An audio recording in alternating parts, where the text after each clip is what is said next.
नमस्कार दोस्तों, सरकारी जॉब डोर में आप लोग का स्वागत है। आज हम बात करने वाले हैं यूपी पीएससी के तरफ से आई हुई एक महत्वपूर्ण वैकेंसी के बारे में।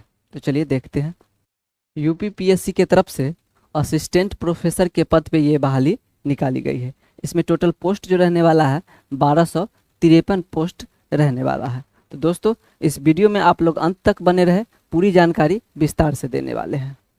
सबसे पहले हम लोग बात कर लेंगे इम्पोर्टेंट डेट्स का, उसके बाद एप्लीकेशन फ़ी के बारे में बात कर लेंगे, उसके बाद एज लिमिट का बात कर लेंगे, उसके बाद इसकी एलिजिबिलिटी क्राइटेरिया और वैकेंसी डिटेल्स के बारे में बात करेंगे, उसके बाद इसमें क्या क्या डॉक्यूमेंट्स लगने वाले हैं वो जानेंगे, और उसके बाद हाउ टू अप्लाई, इस फॉर्म को भरा कैसे जाना है, उसके बाद सिलेक्शन प्रोसेस की बात कर लेंगे, और लास्ट में हम लोग सैलरी और बेनिफिट्स के बारे में जान लेंगे। तो चलिए बारी बारी से इन सब चीज़ों पे बात करते हैं। सबसे पहले हम लोग देखेंगे इम्पोर्टेंट डेट्स। एप्लीकेशन स्टार्ट होने का जो डेट है 4 सितंबर 2025। इसका लास्ट डेट जो रखा गया है 6 अक्टूबर 2025। फी पेमेंट का भी लास्ट डेट यही है। उसके बाद एप्लीकेशन में अगर किसी भी तरह का गलती हो जाता है तो करेक्शन के लिए जो लास्ट डेट रखा गया है 13 अक्टूबर 2025 रखा गया है। चलिए अब आगे बढ़ते हैं और एप्लीकेशन फ़ी का बात कर लेते हैं। जनरल, ओबीसी और ईडब्ल्यूएस वालों के लिए 125 रुपया रखा गया है। एससी, एसटी और एक्स सर्विसमैन वालों के लिए 65 रुपया रखा गया है, और फिजिकल हैंडीकैप्ड वालों के लिए मात्र 25 रुपया एप्लीकेशन फ़ी रखा गया है। चलिए अब आगे बढ़ते हैं और एज लिमिट को देख लेते हैं। मिनिमम एज जो इसके लिए रखा गया है 21 साल रखा गया है, और मैक्सिमम एज 40 साल रखा गया है। अब हम लोग बात कर लेंगे एज में किन लोगों को कितना छूट दिया गया है। एससी, एसटी और ओबीसी वालों के लिए 5 साल का छूट दिया गया है, जो कि बढ़कर के मैक्सिमम 45 साल उनका एज लिमिट हो जाता है। और फिजिकल हैंडीकैप्ड वालों को 15 साल का छूट दिया गया है, जो कि बढ़कर के उनका मैक्स एज 55 साल हो जाता है। और एक्स सर्विसमैन वालों के लिए 3 साल प्लस उनका जो सर्विस पीरियड है वो दिया जाता है, और इन लोगों के लिए मैक्सिमम एज लिमिट जो रखा गया है 50 साल रखा गया है। चलिए अब आगे बढ़ते हैं और वैकेंसी डिटेल्स का बात कर लेते हैं। इसमें टोटल नंबर ऑफ पोस्ट जो रहने वाला है 1253 रहने वाला है, और पोस्ट का नाम आप लोग को बता ही दिया गया है, असिस्टेंट प्रोफेसर का रहने वाला है। चलिए अब सब्जेक्ट वाइज वैकेंसी हम लोग देख लेते हैं। बोटनी के लिए 79 पोस्ट है, केमिस्ट्री के लिए 87 है, कॉमर्स वालों के लिए 157 है, इंग्लिश वालों के लिए 92 पोस्ट रखा गया है, हिंदी वालों के लिए 87 पोस्ट रखा गया है, मैथमेटिक्स वालों के लिए 89 पोस्ट रखा गया है, फिजिक्स वालों के लिए 60 पोस्ट रखा गया है, सोशियोलॉजी वालों के लिए 78 पोस्ट रखा गया है, जियोलॉजी वालों के लिए 79 पोस्ट रखा गया है, और कंप्यूटर साइंस वालों के लिए 1 पोस्ट रखा गया है। चलिए अब कैटेगरी वाइज वैकेंसी देख लेते हैं। जनरल वालों के लिए 556 पोस्ट रखा गया है, ईडब्ल्यूएस वालों के लिए 111 पोस्ट रिजर्व रखा गया है, ओबीसी वालों के लिए 315 पोस्ट रिजर्व रखा गया है, एससी वालों के लिए 232 और एसटी वालों के लिए 30 पोस्ट रिजर्व रखा गया है। चलिए अब आगे बढ़ते हैं और एलिजिबिलिटी क्राइटेरिया का बात कर लेते हैं। मास्टर डिग्री चाहिए जो कि आपके रिलेवेंट सब्जेक्ट में होनी चाहिए, और डिग्री मिनिमम 55% मार्क्स के साथ होनी चाहिए। इसके अलावा यूजीसी नेट या फिर पीएचडी क्वालिफाई होनी चाहिए। चलिए अब आगे बढ़ते हैं और रिक्वायर्ड डॉक्यूमेंट देख लेते हैं। एक फोटोग्राफ लगने वाला है, सिग्नेचर लगने वाला है, एजुकेशनल सर्टिफिकेट लगने वाला है जो कि 10th 12th मास्टर्स डिग्री, उसके साथ नेट या फिर पीएचडी का लगने वाला है। अगर किसी रिजर्व कैटेगरी से आ रहे हैं तो कैटेगरी सर्टिफिकेट लगने वाला है। अगर यूपी के हैं तो डोमिसाइल सर्टिफिकेट लगने वाला है। आइडेंटिटी प्रूफ में आधार, पैन या फिर वोटर आईडी में से कोई एक लगने वाला है। इसके अलावा एक वैलिड ईमेल आईडी और मोबाइल नंबर लगने वाला है। चलिए अब आगे बढ़ते हैं और देख लेते हैं इस फॉर्म को भरा कैसे जाए। पहला, आप लोग यूपी पीएससी के ऑफिशियल वेबसाइट पे जाके इस फॉर्म को भर सकते हैं, या फिर आप हमारे sarkarijobdoor.com के वेबसाइट पे जाके इस फॉर्म को भर सकते हैं। सबसे आसान जो रहेगा sarkarijobdoor.com से फॉर्म भरना रहेगा, क्योंकि यहाँ पे आप लोग को मैनेज तरीके से सारा कुछ मिल जाएगा, डायरेक्ट अप्लाई लिंक भी मिल जाएगा। तो चलिए एक बार दिखला देते हैं sarkarijobdoor.com को। सिंपली आप लोग को गूगल पे टाइप करना है sarkarijobdoor.com, तो इस तरह से हमारा वेबसाइट खुल करके आप लोग के सामने आ जाएगा। यहाँ पे आप लोग को देखने को मिल जाएगा sarkarijobdoor.com का हेडर। उसके नीचे आइएगा तो यहाँ पे एक और हेडिंग देखने को मिल जाएगा।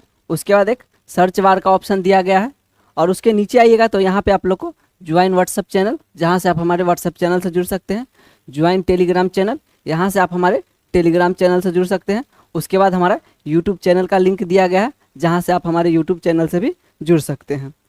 और नीचे आइएगा तो यहाँ पे रिसेंट जॉब का सेक्शन मिल जाएगा। उसके बाद एडमिट कार्ड्स देखने को मिल जाएगा। उसके बाद रिजल्ट्स देखने को मिल जाएगा। चलिए अब हम बात कर लेते हैं यूपी पीएससी असिस्टेंट प्रोफेसर के बारे में। चलिए उस पोस्ट को हम पहले खोज लेते हैं। सबसे आसान रहेगा सर्च बार में सर्च कर लेना। टाइप करेंगे हम लोग UP PSC assistant professor, assistant professor. चलिए UP PSC assistant professor type करके हम लोग सर्च पे टैप कर देंगे। जैसे ही सर्च पे टैप करेंगे इस तरह से खुल करके सामने आ जाएगा। यहाँ देखिए आ गया UP PSC assistant professor 2025 apply start. Apply start हो चुका है। थोड़ा सा और नीचे आइएगा तो यहाँ पे आप लोग को रीड मोर का एक ऑप्शन मिलेगा। रीड मोर पे टैप करेंगे। जैसे ही टैप कीजिएगा पूरा पोस्ट खुल करके आप लोग के सामने आ जाएगा। ओवरव्यू देखने को मिल जाएगा। और नीचे आइएगा important dates, application fee, age limit, यहाँ पे सारा कुछ एक ही जगह पे दिया गया है। थोड़ा सा और नीचे आइएगा तो यहाँ पे आप लोग को देखने को मिल जाएगा एक इम्पोर्टेंट लिंक का सेक्शन, जहाँ पे पहले अप्लाई ऑनलाइन दिया गया है। क्लिक हेयर पे टैप करके आप लोग डायरेक्ट अप्लाई ऑनलाइन के विंडो पे चले जाएंगे। उसके बाद डाउनलोड नोटिफिकेशन, यहाँ से आप लोग इसके नोटिफिकेशन को डाउनलोड कर सकते हैं। यहाँ से आप लोग हमारे टेलीग्राम चैनल से जुड़ सकते हैं और यहाँ से हमारे व्हाट्सएप चैनल से भी जुड़ सकते हैं। उसके नीचे आइएगा तो यूपी पीएससी का ऑफिशियल वेबसाइट दिया गया है। चलिए और नीचे आइएगा तो सारा कुछ देखने को मिलेगा। सिलेक्शन प्रोसेस, सैलरी क्या रहने वाला है, इस तरह से रहने वाला है। चलिए हम लोग यूपी पीएससी पे आ जाते हैं। जैसे ही आप लोग sarkarijob.com पे अप्लाई ऑनलाइन पे क्लिक करेंगे तो आप लोग के सामने एक OTR का फॉर्म खुल जाएगा। अगर OTR कर रखे हैं तो डायरेक्ट लॉगिन करके फॉर्म को फिल कर लेना है। अगर OTR नहीं कर रखे हैं तो पहले OTR करना होगा, उसके बाद लॉगिन करके एप्लीकेशन फॉर्म को भर लेना है। उसके बाद डॉक्यूमेंट अपलोड कर देना है। उसके बाद फ़ी पेमेंट कर देना है और लास्ट में एक बार रिव्यू करके फाइनल सबमिट करके प्रिंट आउट निकाल करके रख लेना है। चलिए आगे बढ़ते हैं और सिलेक्शन प्रोसेस का बात कर लेते हैं। सबसे पहले आप लोग को एक स्क्रीनिंग टेस्ट देना होगा, यानी प्रीलिम्स एग्जाम देना होगा। उसके बाद रिटन एग्जाम रहेगा, यानी मेंस का हो गया। उसके बाद आप लोग को इंटरव्यू देना होगा और उसके बाद डॉक्यूमेंट वेरिफिकेशन होने के बाद फाइनल मेरिट लिस्ट जारी कर दिया जाएगा। चलिए अब आगे बढ़ते हैं और एग्जाम पैटर्न को समझ लेते हैं। ऑब्जेक्टिव टाइप क्वेश्चन पूछा जाएगा। टोटल 200 मार्क्स का रहेगा और 2 घंटे का टाइम दिया जाएगा। इसमें 60 मार्क्स जनरल नॉलेज से और 140 मार्क्स सब्जेक्ट स्पेसिफिक नॉलेज से रहेगा। इसमें नेगेटिव मार्किंग नहीं रखा गया है। चलिए अब आगे बढ़ते हैं और सैलरी का बात कर लेते हैं।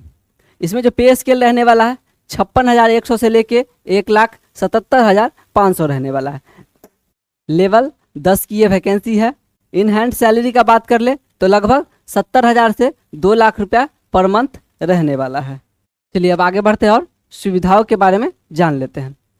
पेंशन मिलने वाला है जो कि NPS के तहत रहेगा, न्यू पेंशन सिस्टम के तहत। उसके बाद मेडिकल बेनिफिट्स मिलने वाला है, लीव बेनिफिट्स मिलने वाला है और एकेडमिक अलाउंसेस मिलने वाला है। चलिए अब आगे बढ़ते हैं और कैरियर ग्रोथ के बारे में जान लेते हैं। इसमें जो आप लोग को प्रमोशन मिलेगा, सबसे पहले एसोसिएट प्रोफेसर में, उसके बाद प्रोफेसर, उसके बाद आप लोग को एडमिनिस्ट्रेटिव रोल्स दिया जाएगा, जैसे HOD बना दिया जाएगा, हेड ऑफ डिपार्टमेंट। दोस्तों वीडियो में यहाँ तक बने रहने के लिए बहुत बहुत धन्यवाद। अगर वीडियो अच्छा लगा हो तो एक लाइक और चैनल को सब्सक्राइब कर दीजिएगा और इस वीडियो को उन दोस्तों तक जरूर शेयर कीजिएगा जो सरकारी जॉब की तैयारी करते हैं, खास करके उनके पास जो UGC नेट क्वालिफाइड हो या फिर PhD डिग्री होल्डर हो। आप हमारे व्हाट्सएप चैनल और टेलीग्राम चैनल से भी जुड़ सकते हैं, जहाँ पे सरकारी जॉब से संबंधित लेटेस्ट जानकारियाँ मिलता रहेगा।